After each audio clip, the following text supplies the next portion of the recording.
안녕하세요. 은퇴살이 40년 해법 찾기를 고민하는 고갈TV 이종범입니다.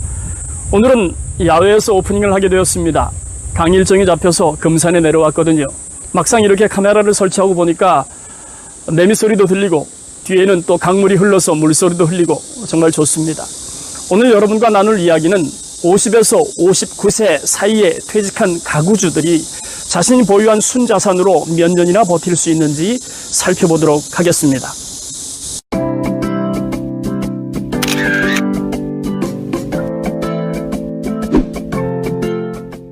국가 포털 통계에 따르면 2021년 50세에서 59세 가구주의 순자산 평균액은 4억 6,667만 원입니다.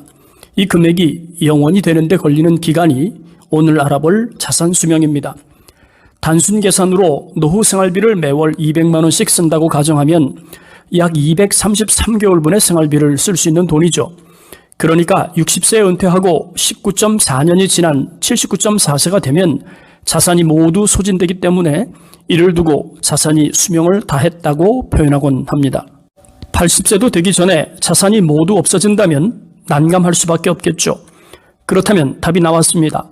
어떤 방식이 되었든 자산 수명을 늘릴 수 있는 방법을 고민해야겠죠. 서울대학교 노년은퇴 설계지원센터가 발표한 자료에 따르면 한국인들의 평균적인 자산 수명은 74.8세입니다.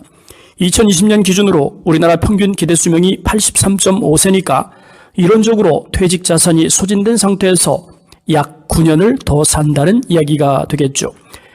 행복하고 건강한 노후를 원하는 분들은 건강 수명을 늘리는 것이 관건이지만 늦은 나이까지 활발한 활동을 원한다면 당연히 활동 수명을 늘리는 데 주력해야 합니다. 하지만 절대 간과하지 말아야 할 것이 있죠. 그것은 자산 수명을 잘 관리할 수 있을 때 비로소 건강 수명과 활동 수명을 늘릴 수 있다는 사실입니다.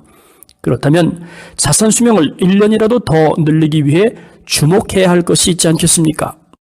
퇴직 후에도 자산이 소진되지 않고 오히려 늘어나는 사람은 많지 않죠.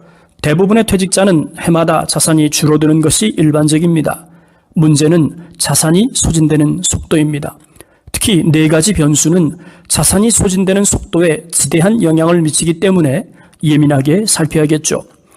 자산이 소진되는 속도에 영향을 주는 첫 번째 변수, 퇴직하는 나이입니다. 우리나라 직장인들이 가장 많이 퇴직하는 나이는 40대 중반에서 50대 초반입니다. 하나금융 생애금융보고서에 따르면 50에서 54세에 퇴직하는 사람이 38.1%, 10명 중 4명이 50대 초반에 회사를 나오는 거죠. 그 다음으로 많이 퇴직하는 시점은 45세에서 49세로 23.2%를 차지하고 있습니다. 그러니까 무려 10명 중에서 6명이 100년 인생 중에서 가장 많은 돈이 들어가는 40대 중반에서 50대 초반에 퇴직하고 있다는 것을 알 수 있습니다. 문제는 퇴직 후 재취업을 하거나 창업을 통해서 가계 경제에 필요한 소득과 지출의 균형을 맞추는 것인데 이 부분이 쉽지 않습니다. 퇴직 후에 곧바로 재취업이 가능해도 특별한 능력이 없다면 급여소득은 퇴직 전 소득과 비교할 때 적어도 50% 수준까지 떨어질 수 있기 때문에 지출을 소득 수준으로 줄이지 않으면 자산이 소진되는 속도는 더 빨라질 수밖에 없습니다. 자산이 소진되는 속도에 영향을 주는 두 번째 변수는 퇴직 시점까지 준비된 자산입니다.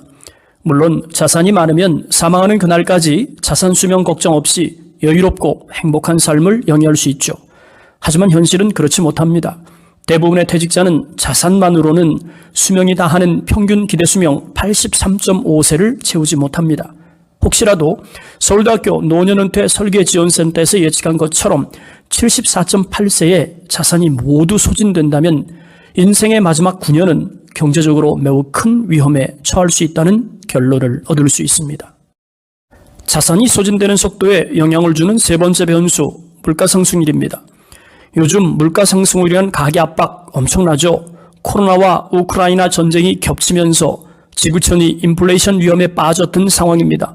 세계 각국이 인플레이션을 잡기 위해서 총력을 기울이고 있지만 끝이 어딘지 가늠하기 어려운 상황이죠. 미국 연준이 금리를 올리면서 우리나라를 포함한 세계 각국이 빠른 속도로 금리를 올리고 있습니다. 덕분에 대출금리도 가파르게 상승하고 있죠. 더구나 자산의 전부라고 할 수 있는 아파트 가격이 억소리를 내면서 빠지다 보니까 특별한 소득도 없고 집 한 채만 달랑 가진 퇴직자의 한숨이 깊어지고 있습니다. 통계청에서 발표한 소비자 물가지수 동향을 살펴보면 2020년 소비자 물가지수 100.9%를 기준으로 2022년 6월 소비자 물가지수는 무려 8.2%가 증가한 상황입니다. 문제는 그 속도가 너무 가파른 것이고 아직 끝이 아니란 점이겠죠. 국가포털 통계에 따르면 2021년 50에서 59세 가구주들이 가진 순자산 평균액은 4억 6,667만 원이라고 말씀을 드렸습니다. 국민연금연구원에 따르면 중고령자들이 노후의 평범한 생활을 유지하는 데 필요한 비용으로 부부 기준 평균 268만 원, 개인 기준 평균 165만 원이라고 발표했습니다. 그럼 주어진 조건을 기준으로 해서 50에서 59세 가구주의 순자산 4억 6,667만 원이 몇 년 뒤에 사라지는지 계산해 볼 필요가 있지 않겠습니까? 먼저 퇴직 후에 고정소득이 없는 상태에서 순자산이 영원이 되는 기간부터 산출해 보겠습니다. 도표에 표시된 것처럼 물가가 해마다 3%씩 상승할 경우 50에서 59세 가구주가 60세에 퇴직한다면 순자산은 72.1세에 모두 사라진다는 결론을 얻게 됩니다. 만약에 지금처럼 고물가 시대가 계속돼서 5%씩 상승한다면 자산 소진 속도는 70.9세로 더 빨라지죠. 예측컨대 지금처럼 고물가가 이어진다고 볼 수는 없습니다. 코로나도 그렇고 전쟁도 그렇고 반드시 종식이 되겠죠. 그러고 나면 다시 예전 수준으로 돌아가기 위해서 더 많은 노력을 기울일 테니까요. 이번엔 퇴직 후에 근로소득으로 매월 150만 원씩 발생한다고 가정해 보겠습니다. 월 평균 생활비 268만 원을 기준할 때 150만 원의 고정소득이 있다면 매월 부족한 생활비는 118만 원이죠.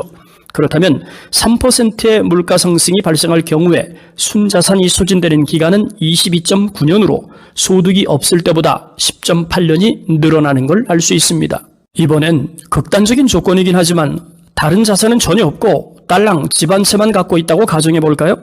근로소득, 저축, 연금소득 등 무엇 하나 발생하는 소득이 없습니다. 그렇다면 2021년 9월 기준으로 5억 주택을 가지고 있다면 60세부터 종신토록 매월 106만 원의 연금을 수령할 수 있으니까 월간 부족 생활비는 161만 9천 원이 됩니다. 이를 3%의 물가를 적용하면 5억 주택 가격이 영원이 되는 시점은 79.1세죠. 물론 계산성으로 그렇다는 뜻입니다. 하지만 주택연금 소득은 국민연금과 마찬가지로 사망하는 시점까지 종신소득을 만들어주는 특별한 기능을 가지고 있기 때문에 노후생활비를 확보하는 차원에서 주택은 더없이 좋은 옵션을 가진 자산이라고 할 수 있겠죠. 자산이 소진되는 속도에 영향을 주는 네 번째 변수는 노후생활비입니다. 먼저 한 가지 생각해 볼 것이 있습니다.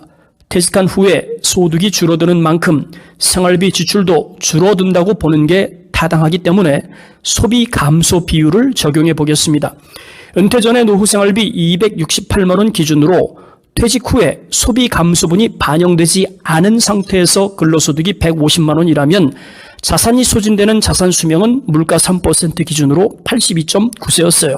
그런데 노후생활비의 퇴직 후 소비 감소분이 10 내지 40%를 반영한 상태에서 계산하면 10% 생활비 감소분이 발생할 경우 자산 수명은 87.5세로 소비 감소분이 적용되지 않았을 때 자산 수명 82.9세에 비해서 4.6년이 늘어납니다.